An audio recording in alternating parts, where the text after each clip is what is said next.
What up? What up? What's going on, YouTube, man? You guys already know who it is, man. It's your boy, Sports God TV, where we talk sports like religion. If you haven't already, make sure you hit that like and subscribe button, man. Hit that notification bell so you can get notified when I upload. Share the content, jump in the comments. Let's get it cracking.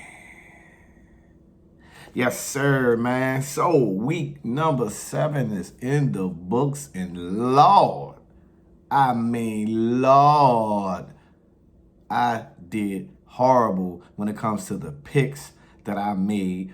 4 picks that I made for week number 7, going an abysmal 1-3 for week number 7. And let me get right to it, man. So you had the Eagles versus the Miami Dolphins. And when I was talking about the game, I did lean Eagles and say that they could bounce back from their first defeat that they took. But I went ahead and rolled with the Dolphins, for obvious reasons. The high-flying offense, though Philly has some spectacular defense. I thought that Tua and company could be able to put up enough points to oust the Philadelphia Eagles, but I was absolutely wrong.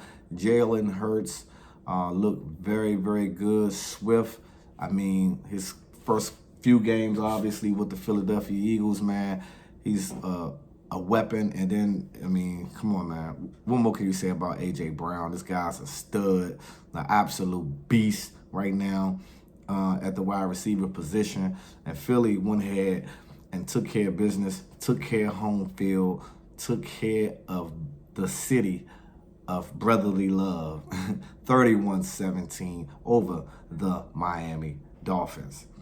All right, the Saints versus the New Orleans Saints had played the, I'm sorry, y'all, forgive me, the Jacksonville Jaguars. And I had thought, though, I felt like the Jacksonville Jaguars were the better team. I leaned to the Saints on the spread based off of them playing at home. I thought, them being home in the dome in Louisiana where all the good jambalaya is at and all of the other activities that goes on there down in New Orleans. I just thought that, they'll put things together and it'll be a scrappy game, but they'll find some way to win. And I was wrong. The Jacksonville Jaguars continue their winning ways as they move to 5-2 and 3-0 on the road as they took care of the Saints 31-24. The Detroit Lions versus the Baltimore Ravens was another game that I had talked about. And that was actually the only game that I won with my 4 picks. Now, the Detroit Lions, I said that their away record would be tarnished come Sunday. I thought it would end. And not only did it end in a bad way, it ended in a horrible way. It showed 2 things for me. The Lions are not ready for those tough games on the road outside of the dome. Number 2, Jared Goff plays better when he is at home versus on the road versus a tough opponent. Yes, they got week 1 win versus the Kansas City Chiefs, but the Baltimore Ravens are a different animal as well. And they're tough and they're gritty. And Lamar Jackson, I mean, what more can you say? The guy answered the bell, played like an absolute stud and superstar MVP type caliber player that we know he all is. And he went 21 for 27. 357 yards through the air, 3 touchdowns, no picks, and also added in a rushing touchdown with that. And Mark Andrews, his favorite target, had 2 touchdown receptions as well. And last but not least, man, I went with my Commanders. And this is the 3rd week in a row that I picked the Commanders. I thought that they could take care of the Giants. The Giants was clearly reeling out with Daniel Jones as a starter. I mean, he was out of the game. Tyrod Taylor was entering and was going to be the starting quarterback. Saquon was coming back off an injury. And you would think, I at least thought that the Commanders could put together a game plan that would be successful enough to get the win versus the New York Giants at home. But, like, I was wrong. I mean, first of all, Eric Bieniemy, I can see some of the things that you're doing with the offense. Very similar to what was ran and what is still being ran in Kansas City today. The difference is you drop back Sam Howell 42 times.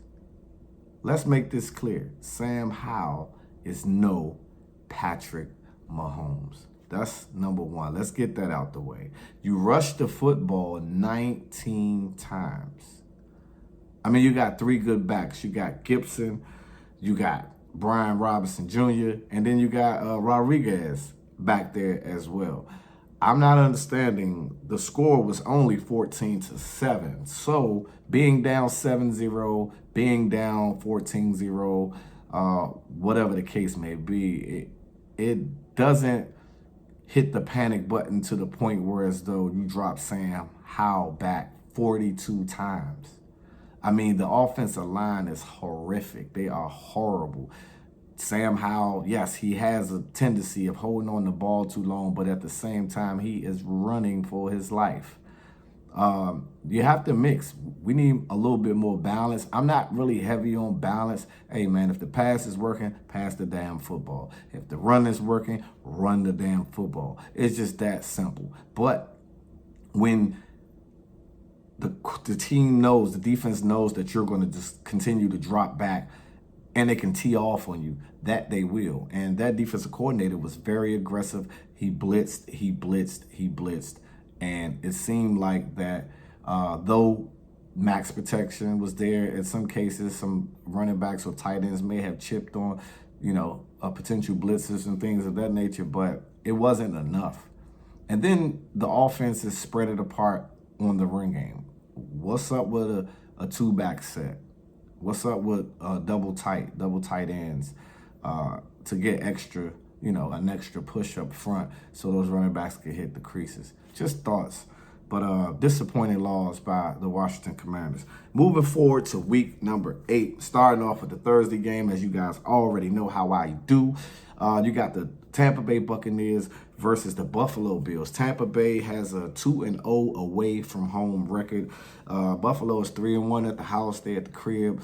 They are 8.5-point favorites, and the over and under for this game is 43. I don't like the spread, even though Buffalo is tough at home. If I had to bet this game, I would bet on Buffalo on the money line. I wouldn't bother the total, though I can easily see this total going under. But I would take the Buffalo Bills on Thursday night to redeem themselves versus the Tampa Bay Buccaneers. Then you got the Los Angeles Rams versus the Dallas Cowboys, who are coming off of a bye week. Dallas is 2-0 at the crib. The Rams are 2-1 on the road. Dallas is 6.5-point favorites. The over-under for this game is 45.5.